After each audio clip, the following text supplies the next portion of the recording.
daginn, ég langaði að fyrst af öllu að bjóða okkur velkomin á þetta málþing og sem svona í framhaldi af öðrum málþingum sem við höfum verið að halda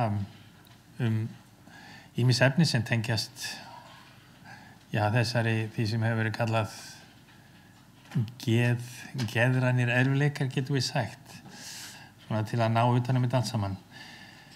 Í fyrra vorum við að tala um nauðungarvistanir, við vorum að tala um tvíþættan vanda og ungt fólk og það eru svona áhugaverðir hlutir að gerast í okkar þjóðfélagi að þessi samræði að opnast óbærslega mikið að það sem áður mátti ekki nefna erum við farin að tala um. En það þessi hópur sem hefur orðið svolítið kannski út undan eru þeir sem, og ekkert minni partur af þessu öllu saman eru aðstandendur. Það auðvitað, við skilgreinum okkur einhvern veginn og svona setjum okkur í einhverja, segjum hvað við erum. Ég hef svona stærstan part af minni hef ég svona verið í þessum hópi sem, hefur átt við geðræna erfiðleika að stríða. Ég ekki svo mikið þar í dag, en ég svona meira að færast yfir í að vera stundum aðstandandi og stundum fagaðili, einhver sem leitað til og ég spurði ráða.